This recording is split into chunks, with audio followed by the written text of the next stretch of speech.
If you ever made YouTube videos and you know the feeling when you thought you were recording and you said all these things and then you realize you weren't recording at all or sound wasn't being recorded at all, that feels very frustrating. You told me once to forget the past because it doesn't matter.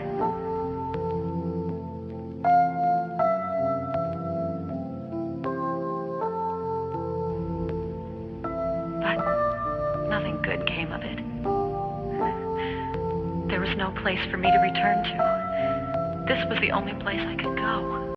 Recently, I've been reading books, and to each their own. That's probably something you already do, but for me, it's always been a struggle. Growing up, I never enjoyed reading books, nor the fact that teachers would try to make it more fun by creating this 100 book challenge and then giving a voucher to a Pizza Hut in order to get a personal pan pizza for free if you obtain that. And I always felt sick to my stomach because, for one, I never even was able to read 25 books. So what more if you were asking me to read 100? And as a kid growing up, I enjoyed, obviously, art, but other than that, I also found social studies, history, math, science, everything but English. And I'm not talking about the language, I'm talking about reading and writing.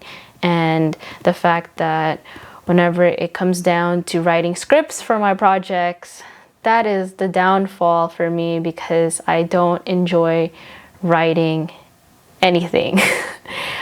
Maybe letters, but not writing scripts, especially in the formats that I have to put them in, even for essays. I don't like it at all. And it's one thing if I have to personally write something and it's for my own usage, but when I have to have someone else revise it and critique it, I don't look forward to that at all. It makes me feel very anxious, and that's the last thing I would ever want to do, is have somebody go over whatever it is that I wrote and read it, or the fact that I have to reread it and create revisions and proofs and what have you. So I, for some reason, recently have been inspired to read, and it reminded me of the time when my professor, I asked a few years ago, how are you able to read so much? What is your secret, if you have one?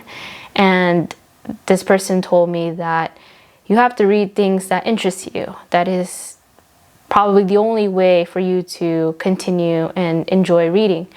And I never thought of it that way. I just always felt that I just read anything that I could get my hands on. And so I invested in getting an Amazon Kindle ebook reader. And I used to be that person who would go to the library and have a library card and physically borrow books, ended up not reading any of them at all, and then returning them as early as possible so I don't get charged a fee for being late. And I don't know, I thought it was cool to get books, borrow books, but in the end I had to be honest with myself and I didn't enjoy reading them at all. And then it goes back to me rethinking, did I pick books that I was interested in, or did I just choose books because I thought people out there thought it was cool and maybe I should read them? And so going back to present day, I recently finished 2 books in a short amount of time. Very proud of myself. I don't know. And the first one is When the Crawdad Sings. That is a book I saw in front of every other bookstore, curious what it possibly could be about. Not going to give you a whole book review, but was just the fact that it was about a girl who lived in North Carolina who was pretty much learning about how to grow up as an adult without anybody. And I just felt that was very fascinating. At first it was kind of boring, but just for me, I just find any story of the person who is trying to be somebody with nothing. I always love that coming up story, whether it's in a movie or just somebody telling me literally a story. I just always found that fascinating. And then the second book that I recently finished is called Eleanor, Oliphant is Completely Fine, which is about a woman who is based out in England, and she literally also is someone who had to learn how to grow up alone and had to pretty much accept and acknowledge her traumas. And she was fortunate enough to come across somebody who actually ended up caring about her, because she was used to just being alone. And saying this out loud, I realized that I've been gravitating to these books about women who are alone, maybe because that's how I feel. And so going to now present day, in my life, I have been thinking and contemplating about a recent comment that I received on one of my videos, and someone pointing out something that people have brought to my attention before, and that was me being burnt out or showing signs of it, or that I need to take a break. And for me, I feel that it's always been a struggle. Being someone who's always wanting to do more, who wants to keep being productive, taking a break sounds very non-existent. And even when I go on vacation, it also seems that it's not something relaxing, because you're running around, not really running around, but you're physically doing the most when you're on vacation. Well, that's what I do. I try to make the most out of my trips, and I don't just stay in a hotel and just sleep all day, because I'm just like, I could have done that back home. And as much as I stop and I reflect when I journal and think about all the things I've done throughout the day and all the things that I've accomplished, for me, this has helped me the most, creating videos like this. And I know there's people out there who would not even dare to speak out their feelings on video and put it out on YouTube. But for me, it really helps a lot. I think that people obviously see only a sliver of my life, which is just me and cameras and probably the projects that I put out there, and maybe little things that you see me post on my story on Instagram. But I've actually taken a break on Instagram. I kept it active. I usually deactivate, but trying my best not to disappear from the world. But I'm solely focused on this video series right now on YouTube, and I just want people to get to know me more. And I know people would usually keep this portion of their life very private and just want to be known for whatever it is that they do professionally. And for me, I think what has always gravitated people like you out there to watch me is just me being myself. And not that I'm telling you that people who talk about cameras are not themselves, but they don't really go outside the box other than that. And for me, I feel that what makes me different is that I really just share with you everything that else is going on sometimes, and that there's more to me than what you've always just seen. And for me, I don't have a problem speaking up, expressing myself, and I think a lot of other people do, and that's okay. Everyone is entitled to whatever it is that they want to show to the public world, and I could easily make these kind of videos and never show anyone, but for me, I'm okay with it. I feel that I don't have anything to hide. And if you got to know me more, you would know that I'm someone who's very personal. I am very soft-spoken, very quiet in the beginning, very observant. I don't really, seem very active active in a sense of like charismatic as maybe you've seen in other videos. And that's just because I have trust issues. I don't just trust anybody. And I've said that in a previous video before. And so for me, I just feel that I feel much more comfortable being alone. Going back to the books that I've been currently reading, I don't have a problem with going to the movies alone. I don't have an issue literally shopping or just anything that's to eat by myself, I guess. And whereas I feel most uncomfortable when I'm in a social space because I don't know everybody, and that makes me anxious. I don't feel comfortable when I'm even in a circle of people and I don't know everybody. I feel even weird and strange when I feel like I'm just nobody.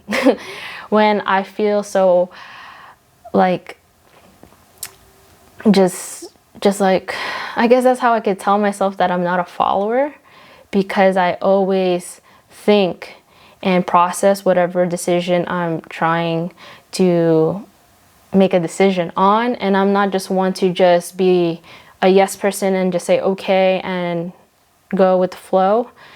And for me, I get so bothered when everyone is just cultivating together. And if they do that without even thinking, that it worries me so much. And so I find the times when I find most peace is when I don't necessarily have to be home. I actually don't enjoy being home. I like to be out and about, but not necessarily when there's a lot of people. But I like to literally ride my bike. I enjoy being at the gym, being in a room just by myself. Obviously, I don't have the control to tell people to not be in the same room, but I like to just be in my own zone, and I just find fulfillment in just doing things by myself, as I keep repeating that. And it's not that I dislike people, I just prefer it. And I think that when a friend brought up this to my attention about losing friends all the time, for me at least, and why is that? I honestly do believe it's because of who I am. I'm someone who is sometimes, I believe, hard to be with, because if you don't know, and this is why I'm explaining, is that I'm someone who just has a particular way of doing things. And it's not that I'm closed-minded, it's just that being someone who has interacted and met a lot of different types of people and attitudes, you can kind of maneuver through people and know what to expect. And it's not good to judge or have expectations. And I have the least amount of expectations ever, which can sound sad. And for me, it's just that I just feel that I already have an intuition and an inkling when I know I am surrounded by the right people and when I feel safe, and I don't need to go about and really figure someone out. And I feel that things are, if they're meant to be, they would just repeat and come back into your life. But if they're not, you might just meet them once and then never again. I've always accepted that people come and go in my life. I don't have any expectations, again, that they're going to stay forever. And nor do I hate anybody or have any dislike if they don't stick around. And some people are just like, whoa, like that's too harsh. And I'm just like, that's just being practical.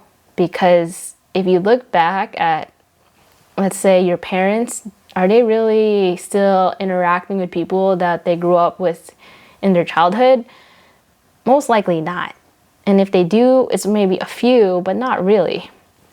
And so that's just my 2 cents on friendship again. So on to another topic.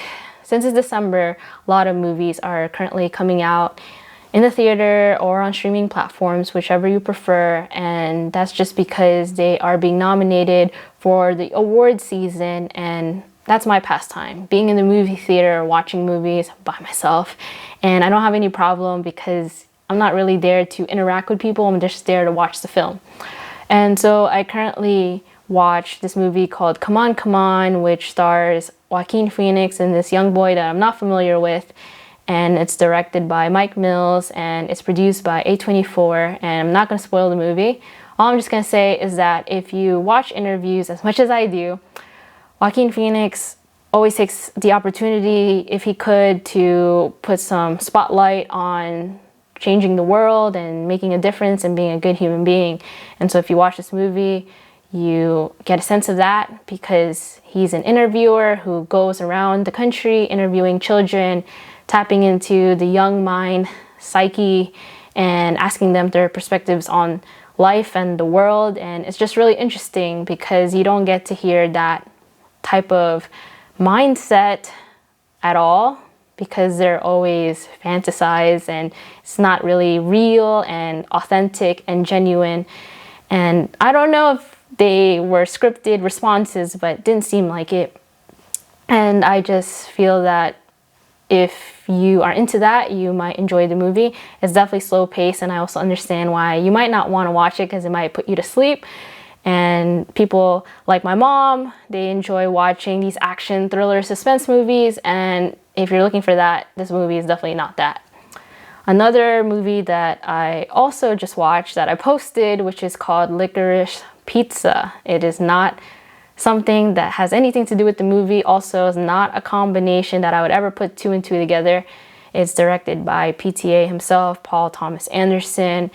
And this movie is taking place in the 70s, starring Alana Haim. She is in the band called Haim with her two other sisters. They're also in the movie. Her whole family is in the movie. And it's taking place in California. And some stories are based off of real, true life people. And you just gotta watch it. It's a slice of life, teen, romance, useful movie, but also there's a lot of sexual things that go on. If you want to know what I mean, you just gotta watch the movie. And if you know Paul Thomas Anderson's movies in general, they all have some sort of sexual implication involved. And that's all I'm going to say about that. But I really enjoyed the movie. Had an amazing soundtrack. Reminded me of Once Upon a Time in Hollywood. Not as slow, but it had that feel and aesthetic of the whole old Hollywood feel. And yeah, this doesn't have Leonardo DiCaprio and Brad Pitt, but that's a whole different story. A lot of non-famous actors in this movie. But I never really ever recommend a movie because I'm very particular. But if I had to, out of all the movies that have been currently coming out, this is a movie that I would recommend. It sucks because it only is showing in limited movie theaters. It's not on any streaming platforms. But I think, from what I know, it will be available to the public on Christmas Day. And I got to watch it in 70mm, and you might not understand what that means at all. And that's pretty much when a movie is shot on film, it gets to be projected properly in the quality. When you get the opportunity to watch it, you'll understand what I mean. And always take the chance to watch it in that situation. I think that's just where I want to leave off. I just want to say thank you again for watching the videos. It really does mean a lot, especially when you comment down below and seeing that people relate and resonate with whatever it is that I'm saying. It's not a lot of gibberish. And also, as an update, my hand, I don't have the brace on. I wear it very minimal now. But yeah, before I couldn't even close my hand, which is ridiculous to think about. But it feels much better to the point that I can go to the gym again, which is very relieving and satisfying to hear. I'm taking it day by day, and I know a lot of people out there are concerned and worried, and I never anticipated that, nor do I ever feel that people are feeling that way. But it is very much appreciated. And it's even crazier to think that it's people out there that I don't even know or ever met in my life. And for me, all I can say is that there are many times when I feel that no one cares, that no one even knows that I exist. And that sounds very far-fetched, but it's true. It's easy to spiral down and feel that nobody just acknowledge your existence. And so maybe that's why, again, I've been reading these books about these girls who are alone and just trying to come out of it and prove that they can achieve whatever it is that they want to achieve, or be able to still succeed in life. And that's how I feel. I feel that I'm someone who has ups and downs all the time, like everyone else.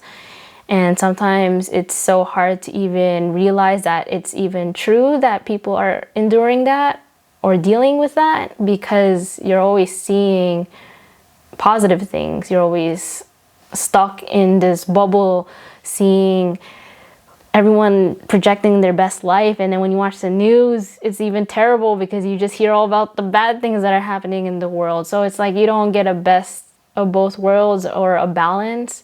And you get frustrated in the world because you're surrounded by people who are not like-minded like you, especially if they're your family. And that's even more upsetting because now you don't have a choice unless you gotta disappear and go somewhere else where they can't find you. And that's extreme. And so for me, I just want to say that we're all trying to figure out how to maneuver through life. And as much as you might feel that you're the only one that's going through it, and I'm telling this to myself as well, that you're not alone, and that you just got to find and believe that there are people out there who want to hear you out about all the nonsense and things that you want to say out loud, but you feel like you can't because you think nobody cares. But in reality, they do. It's easy to feel stuck and trapped, and that's probably the worst feeling ever. And so I just always want to leave an open door, let's say, where a safe space, that if you ever feel that you need somebody to hear you out, listen to whatever it is that you have to say, you could always write an email to me and I will try my best to respond as best as possible. By no means, I am not no professional in trying to help people, but I could do something at least by hearing you out. And I know that it goes a long way when you feel heard, and so I don't mind offering that. And I just want to leave it at that.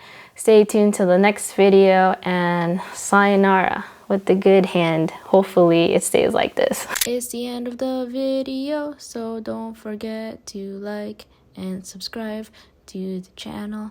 If you haven't, it will help me in the long run. Okay, bye.